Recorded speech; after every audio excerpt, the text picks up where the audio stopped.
Hi, I'm Natalia Wilson Armstrong. And I'm Antwain Coward Armstrong, and you're watching our Bridal Bliss story. So, how I met Antwain. I had a friend who was serving as like a financial advisor to me, and we were just kind of starting out, hanging out as well. And she gave me a call one afternoon and said that she was going to go try cryotherapy. I had heard about cryotherapy before, but I had never tried it. And she was like my friend who would try all kinds of new trends, new things in Washington, D.C., where we live. So anyway, we go to this place, new spot in D.C. called District Cryo. And that's where you can get full body cryotherapy. Walk in and there's a dude at the counter, the check-in counter, and he kind of looks back at us. We're like loud, obnoxiously loud as we're walking in. He's the one that comes over, apologizes for the mishap to my friend. And we thought he was just like another patron of District Cryo. And my friend is an interrogator. So as he's doing her cryo facial, she's interrogating him about, wait a minute, so you own the spot? Like, who are you? How we hadn't seen you this whole time. And anyway, that's how I first met Antwain. It turns out Antwain Coward Armstrong is the owner of District Cryo, our new favorite thing to do as girls in DC. Well, like she said, they were really, really loud, right? So, when they, walked into the business in the front door, I had other patrons there. So, that immediately caught my attention. And I just thought that she was just gorgeous immediately, right? And then as I escorted them back and we had a chance to, learn about each other, well, more so they were learning about me. I sort of had some regrets, right, that I didn't capitalize on the moment of being a little bit more forward and connecting with her. She came back to the business, and I just used that as an opportunity. She was going away to Cabo on a trip the following day, so I just invited her to a drink, a birthday drink when she returned, and that's pretty much how it happened. So when I got back from Cabo, Antwain did follow through and invited me out for drinks for my birthday. And I got there, I'm at the bar. This dude is late. Like, I'm not talking like 5 minutes late. He is 45 minutes late. I call everybody, my mom, my friends, like, girl, what am I doing? My mom was like, girl, what else you got to do? Just stay there, wait, see what the man talking about. He did text me. He said something about, you text me. He said something about he had to go back to get something, his wallet, he left it. For some reason, I just continued to wait, and I sat there, which is not something I would ordinarily do. And when I arrived, that really wasn't even the topic of conversation.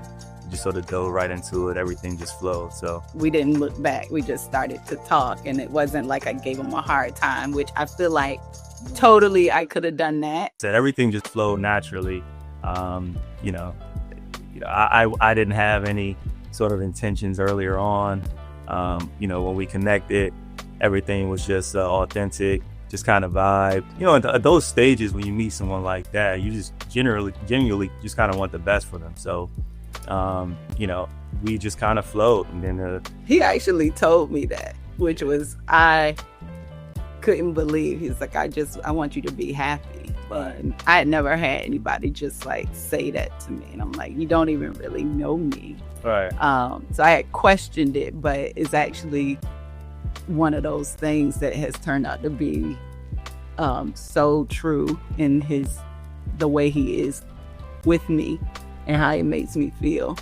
I would say about 5 years. Yeah. 5 years before that he's yeah. So sometime there, that's when it's kind of special, right? When there are no sort of agendas, and you both just want to actively participate. That was a total surprise to me. It was just another like Friday night where he asked me to or told me that we were going to go have dinner. So he didn't give me any particular guidance or anything. We normally will walk to restaurants and walk home. So he asked me at dinner which way I wanted to walk home. And I said, the way we normally walk. Maybe that should have tipped me off that something was going on, but it didn't. And so as we're walking, I see like a spotlight on at the top of the stairs. And it's really, really bright. I can't make out anybody because it's nighttime, nightfall at this point, and it's a spotlight at the top of the stairs. And I turned to Antwain. I was like, maybe we shouldn't go this way. I changed my mind. Let's like mission abort.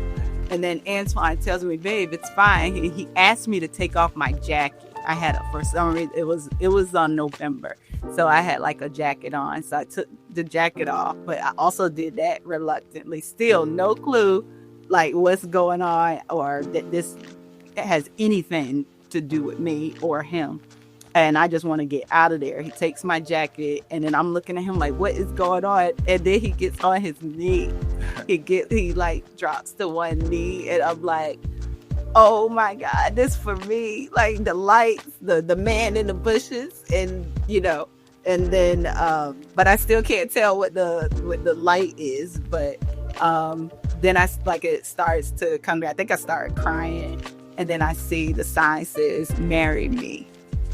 And he says he says a lot of stuff while he's on his knee. I could probably summarize it. Can't tell you exactly what it was because I was just kind of overwhelmed that this was about us and had everything to do with us at this like place that we love.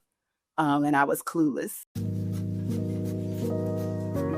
Okay, so and the ring, right, as a part of that process, I pretty much designed it from top to bottom, sourced the stone from a jeweler on the West Coast that I had a connection with, and then did the framing here at a local shop. So yeah, she loves the simplicity of things, right? So she wanted it to be simple. I know she wanted, the rock to be pretty pronounced, right?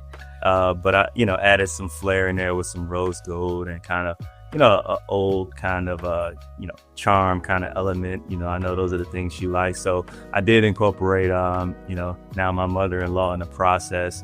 And, she loved it right away. So why did we have Act 1 and Act 2 for our wedding? So we had 2 weddings, and no other than like my favorite all time, Beyoncé Knowles Carter. Uh-huh. She had released Act 1 Renaissance and Act 2 Cowboy Carter. And I happen to be having 2 weddings, and I love her website. I love all things Beyoncé.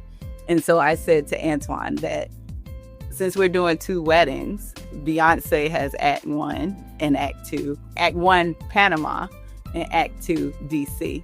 We knew we were going to have 2 weddings because my dad is from Panama and Antwain is a native Washingtonian, which is a unicorn here, and all of his family go outside.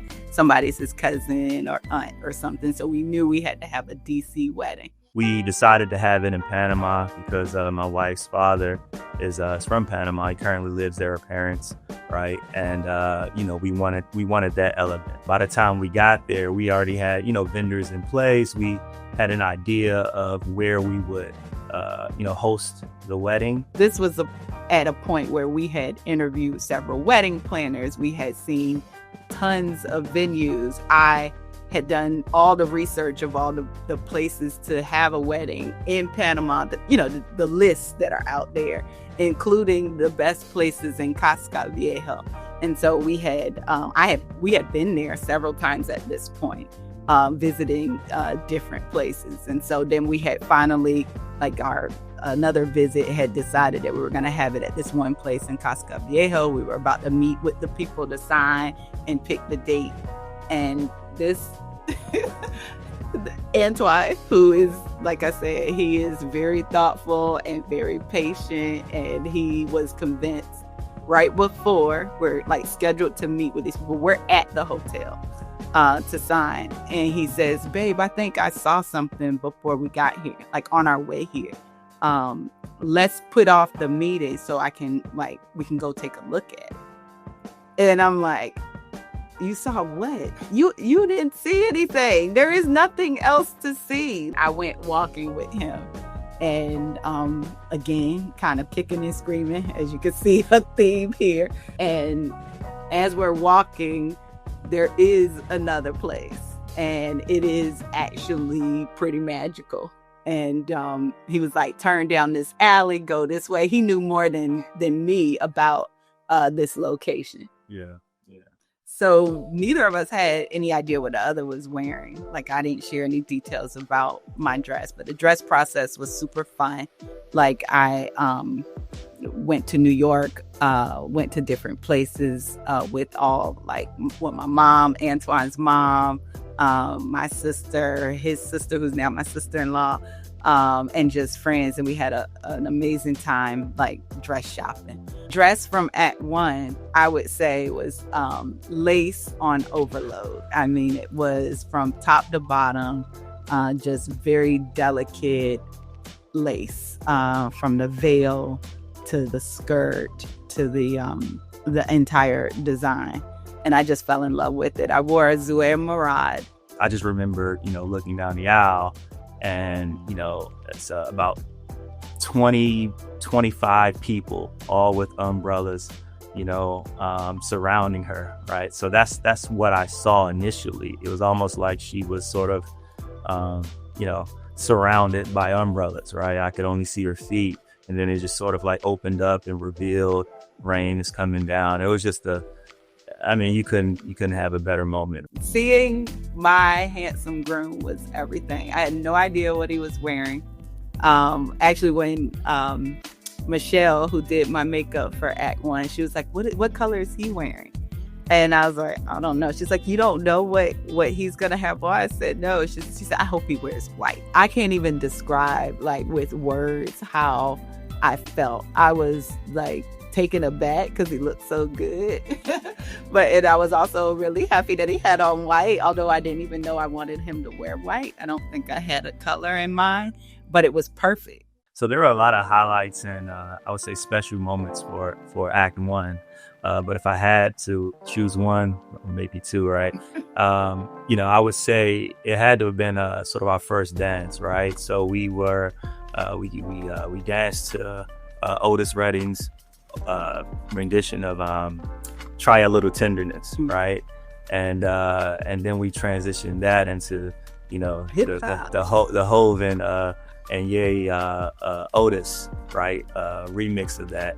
And it was just a good vibe. That moment, that element, like I said, it was raining. The skies literally opened up for that one moment. I would say because we had an Anais, an amazing wedding planner, she just paid so much attention to detail, and she made it a point to let us know very early on that her goal was to make sure that we actually remembered the night and enjoyed every aspect of the wedding that we worked on so that guests could enjoy. And at first I was like, it's about the guests. And she reminded us that it was so important for us to actually really experience what we had, put in work to deliver on. And so I would say the reason why we were able to really say the Act One was a success and we remember it, every element, and had a lot of fun is because of our wedding planner and Anais. So getting prepared for the second wedding was just as much fun. We already had done it once, and so we were excited about celebrating again, but in a new backdrop in Washington, D.C.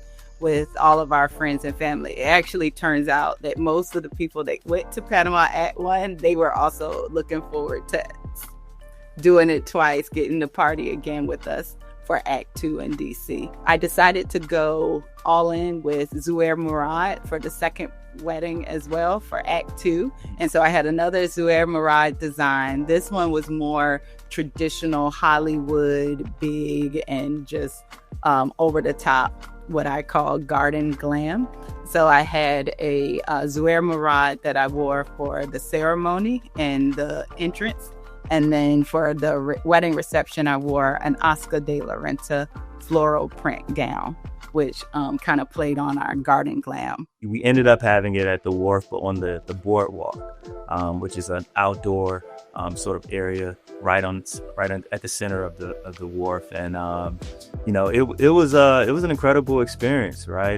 We had the entire Dockmaster building. We had a great time. We had a live go-go band. Yeah, we had a TOB takeover band perform with Jatea. They were incredible. It was, like I said, it was important for us, for people that were, kind of coming into the city, to have, an opportunity to learn a little bit about the culture, history, and sort of the distinct elements of, each one of us. I'm a divorce lawyer. That's all I've ever done. That's my practice area here in DC. And, I give advice to people who are getting married often. Going through my own wedding and planning for that, I would tell a new couple, when it comes to planning, to make sure you're listening to one another. At least for us, in our experience, if I had not been open to take that walk, I would not have the La Compañía experience or Anais or Shine events, the lights that I was hoping for in the Act 1 and Act 2. I wouldn't know what was out there because I wasn't listening to my future partner. And I think the experience of planning for a wedding can tell you a lot. And you can learn a lot about each other. You can learn a lot about the unit that you can really grow on in the relationship. So what's next for me and my beautiful wife? We're just gonna, do life and do it in a big way, right? We support each other. We lean into each other, and we're living in a moment, day by day. So I'm excited, about what the future holds. I would agree with Antwain in terms of what's next for us. We very much want to be able to celebrate many years to come and spend a lot of time with each other, so that we can grow as a unit, and also be able to share with others kind of our experience, so others can grow who are around us. Spiritually, we have grown a lot since being together. I've learned so much from Antwain's faith, and it's just more of what I want forever.